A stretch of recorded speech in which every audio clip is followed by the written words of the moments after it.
एक दिन एउटा सर्पले जुनगिरीलाई झुट्टो लखेटे छ अरे केलाई लखेटे छ अरे उडेर गए पनि पछि पछि आछ दौडेर गए पनि पछि पछि आछ रुखमा चढे पनि रुखमै चढ्न आछ फेरि एउटा रुखबाट उछिटेर अर्को रुखमा गए त्यहाँ पनि पछि पछि लागेको छ त्यो सर्पले जुनगिरीलाई जहाँ गए पनि देखिन छैन अरे लखटेको गरेपछि जुनगिरी पनि हत्तु हैरान भएछ अरे के अनि अन्तिममा अब त अति भयो नि त जुनगिरीले सर्पलाई सोधेछ अरे के होइन सर्प तिमीले मलाई किन लखेटे तिमीले मलाई खाएर तिम्रो पेट भरिन्छ भनेछ अरे जुनगिरी त यत्रो त हुन्छ नि होइन अनि सर्पले भनेछ अरे भरिँदैन मैले तिमीले केही बिगारेको छु सर्प भनेछ अरे जुनगिरीले फेरि सर्पले भनेछ अरे केही बिगारेको छैन अनि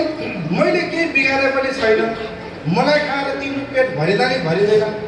त्यसो भए तिमी किन मलाई लखेटेको त भनेको तिमी चम्केको मलाई मन परेको छैन तिमीले त्यो पिलपिल बत्तीवाला मलाई मन परेन भन्छ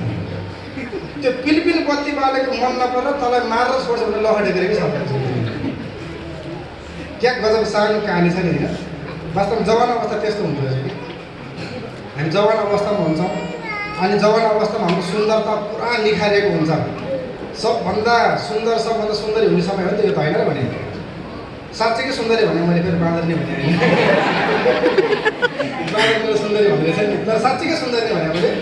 साँच्चीकै ब्युटिफुल साँच्चीकै ह्यान्डसम हुने उमेर हो नि त यो त त्यति मात्र होइन पुरा इनर्जीले भरेर इनर्जेटिक हुने समय पनि हो यो अनि वास्तवमा यो समयमा हामी सबैजना जवान भएको कारणले गर्दा जवानहरूले चाहिँ के कुरा ख्याल गर्नुपर्ने छ भने हामीलाई लखट्ने हामीलाई रिस गर्ने कोही छ भन्ने कुराबाट ख्याल गर्नुपर्ने छ हेर्दा केही पनि खराबी गरेको छैन हामीले हेर्दा कसैले हामीले नराम्रो गरे पनि छैन तर त्यस्ता सर्प जस्तो प्रकारको स्वभाव भएका मानिसहरू भनौँ अनि त्यसै गरी नै हाम्रो शत्रु दियावलस भनौँ